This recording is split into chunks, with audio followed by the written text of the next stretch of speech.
This is KGW News at 11.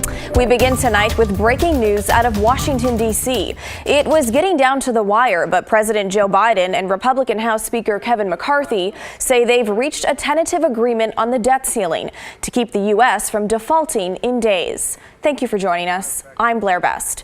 Treasury Secretary Janet Yellen has warned that without an increase to the U.S. government's $31 trillion debt ceiling by June 5th, the government would run out of cash to pay its bills.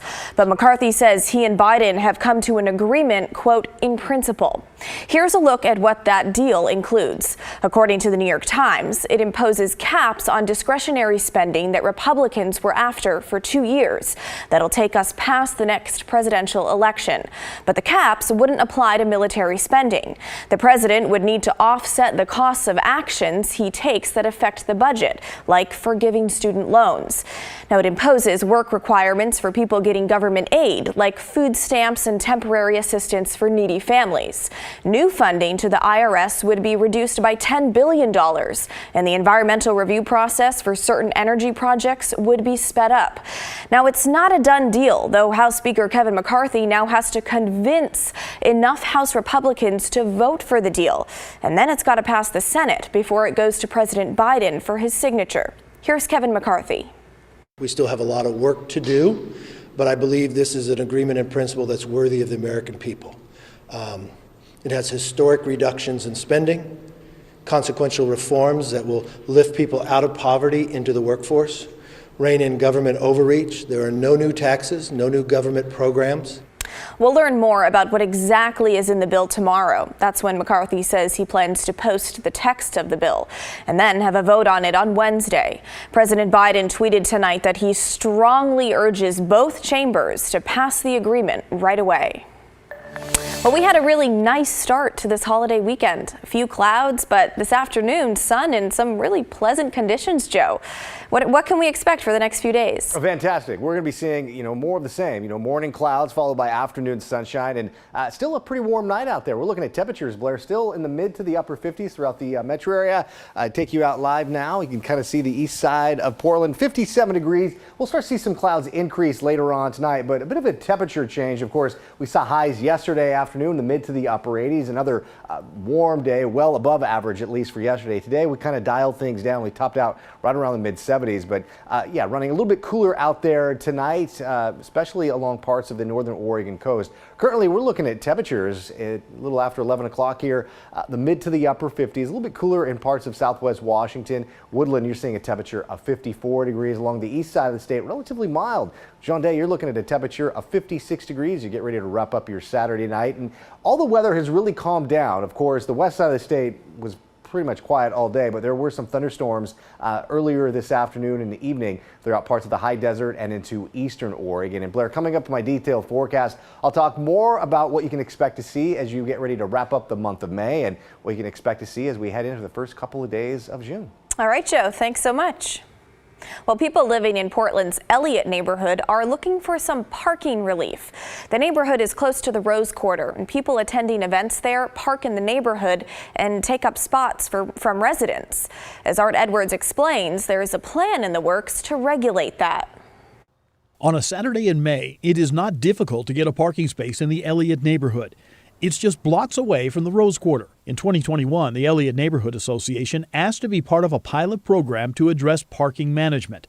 The Portland Bureau of Transportation is working on a plan for parking permits in the neighborhood. Living in an area that does not have off-street parking, we do not have a driveway here, and we live close enough to the Moda Center that we are often competing for street parking.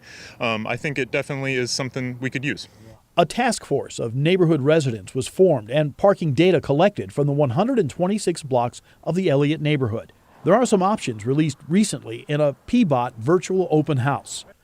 Program dates would run from October 1st to April 30th, October 1st to May 31st, or year-round. Permitting would be in effect from 5 to 10 p.m. 7 days a week. A permit would be required if a vehicle is parked for more than 2 hours. We're going to take the time to get it right.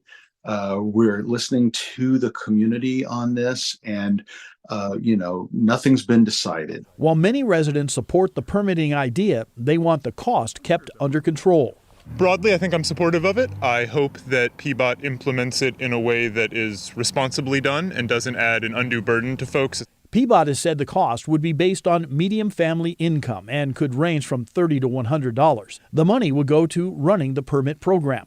PBOT also says the permit program and the area where it will be in effect will be finalized in June. Residents will get ballots mailed in July to vote on the plan. PBOT will ask for City Council approval in October for streets that vote for permitting. Don't expect the plans to go into effect until sometime next year. Art Edwards, KGW News. Well, abandoned boats have been a problem in our area for years now. They're left on the sides of the road or moored in rivers and lakes. Well, now Metro has a plan to help people get rid of their old boats. They've got a new pilot program that will help cover the costs of boats that aren't seaworthy anymore. Boat disposal can cost anywhere from a few $100s to more than $3,000, depending on your boat's size and hauling needs. So this program will really help keep our region clean, and it also helps people. Well, if you need help getting rid of a boat, go to oregonmetro.gov/boat disposal. Well, right now, deputies in Washington County are looking for the victim of a road rage fight. They say a man blocked an intersection, punched someone several times in the face, and threatened to shoot him. Now, this happened last night at Farmington and River Road. A witness got the suspect's license plate, and deputies arrested 21-year-old Carlos Garcia, but they haven't been able to find the person who was attacked. They say the victim was driving a dark gray SUV with Oregon plates. And we have a tragic update on the months-long search for a missing Gresham woman. Police have now identified the woman whose remains were found in February, almost 2 months after her family reported her missing.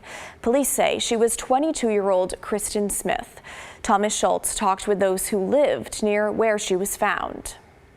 She was found in southeast Portland, and people I spoke with today say it was a shock to learn human remains were found near their homes. But many say there are problems in the Pleasant Valley neighborhood that need to be addressed. I tell most people that we live in the nicest part of the neighborhood. So yeah, it's first for here. Lucas Gonzalez has lived in this quiet southeast Portland neighborhood for his whole life. He says in February he was driving home when he noticed deputy cars at the intersection of southeast Deerdorf Road and southeast Flavel Street. Later, he learned Kristen Smith's remains were found in a field 2 months after she was reported missing. He says that land is owned by the David Douglas School District. Unfortunate. I think that's really all I have to say about it. It's unfortunate. The school district did not respond to our request for comment. Portland police are conducting a death investigation to learn how the Gresham woman died. They have not said if Smith's death is suspicious. Gonzalez and other neighbors say this incident makes them more concerned about the state of their neighborhood. They say people have been squatting in fields owned by the school district for years. Probably late 2019, early 2020, it started to have a bad squatting problem. Now, they're concerned for their own safety. We're living kind of diminished and more frightened lives. Steve Peroy says he's noticed more debris in fields near his home. I love this neighborhood. I bought this house with the intent of retiring here and dying here.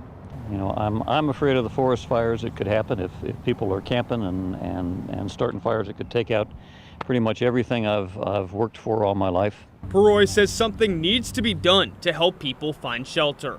Rents are skyrocketing in this area. Houses are skyrocketing in this area. Some things should be more affordable. Housing's one of them. Peroy says he hopes more money is devoted to help people find housing. Now, I asked Peroy if he was surprised something like this happened in his neighborhood. He said he was, even though at this point he probably shouldn't be. Live in the newsroom, Thomas Schultz, KGW News.